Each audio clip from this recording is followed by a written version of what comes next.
ปี 1966 ถึง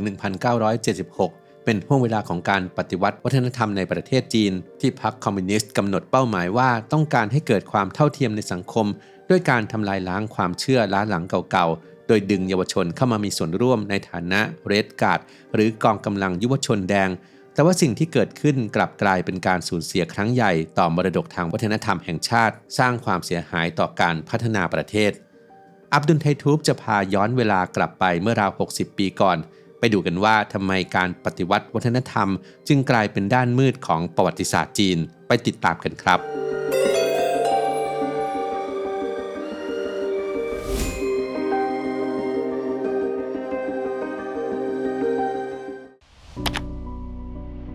ปี 1966 เหมาเจ๋อตงผู้นำพรรคคอมมิวนิสต์ของจีนมีดำริที่จะปฏิวัติวัฒนธรรมด้วยเห็นว่าระบบเก่าๆของจีนอย่างระบบศักดินาทุนนิยมและชนชั้นกลางที่มั่งคั่งจากการค้าขายตลอดจนความเชื่อและประเพณีเก่าแก่ดั้งเดิมล้วนขัดขวางการพัฒนาประเทศการกำจัดคนกลุ่มนี้เป็นภารกิจอันเร่งด่วนที่จะต้องทำเพื่อให้ระบอบสังคมนิยมมีความมั่นคงจึงกำหนดหลักการให้มีการกำจัดสิ่งเก่าๆทั้ง4อันได้แก่ความคิดเก่าวัฒนธรรมเก่าขนบธรรมเนียมเก่าและนิสัยเก่าโดยมองว่าการยึดติดกับค่านิยมดั้งเดิมเหล่านี้ล้วนเป็นตัวถ่วงความเจริญก้าวหน้านั่นทำให้มีความพยายามล้มล้างความเชื่อค่านิยมปรัชญาเทศกาลประเพณีและวิถีปฏิบัติแบบเก่า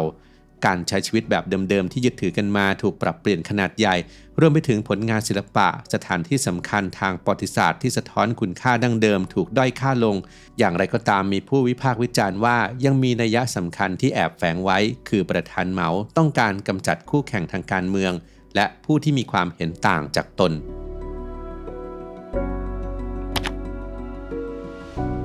ประธานเหมาเลือกที่จะใช้พลังของเยาวชนคนรุ่นใหม่จากโรงเรียนมัธยมและมหาวิทยาลัยตั้งเป็นกองกำลังเรดการ์ดหรือยุวชนแดงที่มีอยู่ทั่วประเทศเผยแพร่คำสอนของประธานเหมาและออกปฏิบัติภาคสนามลงพื้นที่กวาดล้างสิ่งที่ขัดต่อหลักการ4เก่าที่กำหนด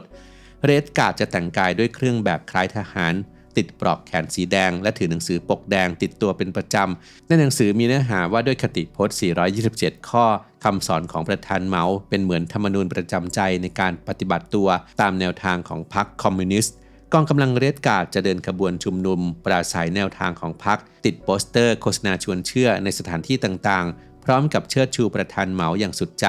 จนทำให้การปฏิวัติวัฒนธรรมดูเหมือนกับลัทธิมากกว่าการทำงานทางความคิด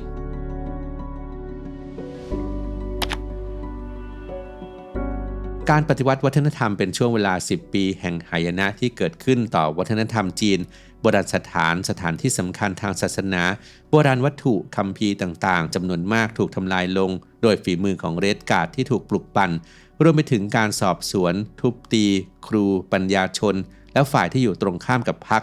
คาดกันว่าทำให้ผู้คนนับล้านต้องลี้ภัยจากถิ่นที่อยู่เดิมและมีชาวจีนล้มตายไปราว 500,000 ถึง 2 ล้านคนช่วงเวลาแห่งความโกลาหลและการนองเลือดบนแผ่นดินจีนดำเนินไปอย่างต่อเนื่องนานถึง10ปีและสิ้นสุดลงเมื่อประธานเหมาเจ๋อตุงถึงแก่อาชญากรรมในปี 1976 มีสมบัติชาติหลายอย่างที่ถูกทำลายไปอย่างถาวรเพราะเป็นสัญลักษณ์ของความเก่า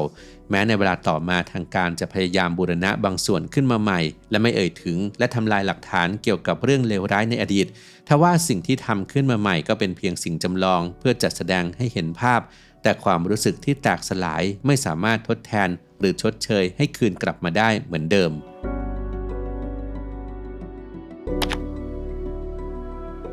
สุสานราชวงศ์หมิงในกรุงปักกิ่งเป็นสุสานที่ภายในบรรจุพระศพของจักรพรรดิ13จากทั้งหมด16พระองค์แห่งราชวงศ์หมิงโดยสุสานติ้งหลิงเป็นสถานที่ที่ถูกการปฏิวัติวัฒนธรรมย่ำยีมากที่สุดมีการขุดลงไปใต้ดินและนำพระศพและโครงกระดูกของอดีตองค์จักรพรรดิและฮองเฮาขึ้นมาเผาตามความเชื่อดั้งเดิมของจีนร่างของบรรพบุรุษจะต้องมีการดูแลอย่างดีเพราะจะส่งผลต่ออนาคตของลูกหลานในตระกูลการกระทำเช่นนี้จึงถือเป็นความหยาบคายและหมิ่นเกียรติขององค์ฮ่องเต้ที่เคยเป็นผู้ปกครองสูงสุดอย่างมาก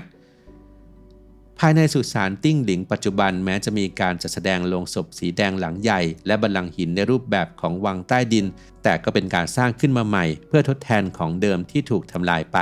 เช่นเดียวกับป้ายหลุมฝังศพและสุสานของบรรพบุรุษครอบครัวชาวจีนทั่วประเทศก็ถูกคนรุ่นใหม่ทำลายด้วยเช่นกัน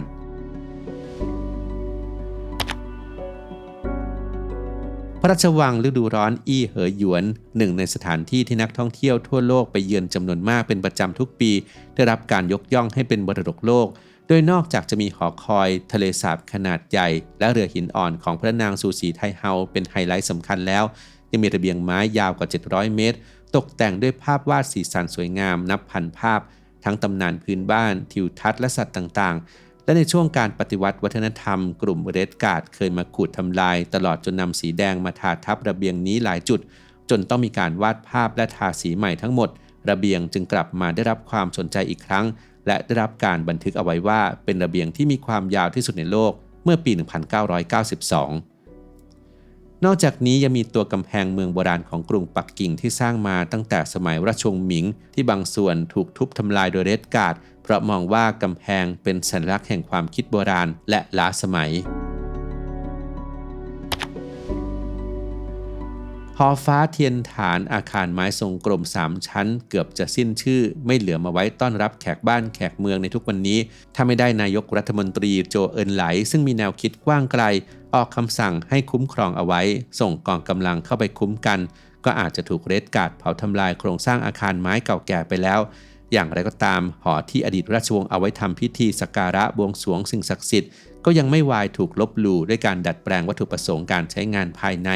มีการปลดแผ่นป้ายลงทำเป็นพื้นที่ชุมนุมฝึกทหารของเรดการ์ดแท่นบูชาทรงกรมกลางแจ้งกลายเป็นที่จัดกิจกรรมทางการเมืองบริเวณที่เคยเป็นสถานที่ศักดิ์สิทธิ์ทางวัฒนธรรมสูญเสียอัตลักษณ์ที่เคยเชื่อถือกันมานานและใช้เวลาอีกนับ10 ปีกว่าจะซ่อมแซมกอบกู้ให้กลับมาเป็นความภาคภูมิใจของชาติได้อีกครั้ง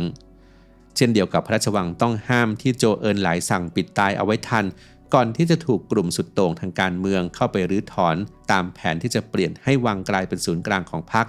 อย่างไรก็ตามแม้โครงสร้างหลักจะรอดมาได้แต่ก็มีวัตถุโบราณและลวดลายแกะสลักตามรูปประติมากรรมและบันไดถูกทำลายไปไม่น้อยและอาจจะถือเป็นเรื่องที่โชคดีเพราะก่อนหน้านั้นกองทัพพรรคก๊กมินตั๋งของเจียงไคเชกซึ่งพ่ายแพ้ให้กับพรรคคอมมิวนิสต์ได้ขนเอาวัตถุโบราณล้ำค่าส่วนใหญ่จากพระราชวังต้องห้ามจำนวนมากที่ทางการจีนเก็บซ่อนไว้ที่เมืองนานกิงเมื่อครั้งที่ถูกญี่ปุ่นรุกรานอพยพไปยังไต้หวันด้วยทำให้ทรัพย์สมบัติคู่บ้านคู่เมืองของจีนเกือบ 700,000 ชิ้นยังคงหลงเหลืออยู่มาจวบจนถึงปัจจุบันโดยคนจีนและผู้ที่สนใจสามารถไปชมได้ที่พิพิธภัณฑ์แห่งชาติที่กรุงไทเปของไต้หวัน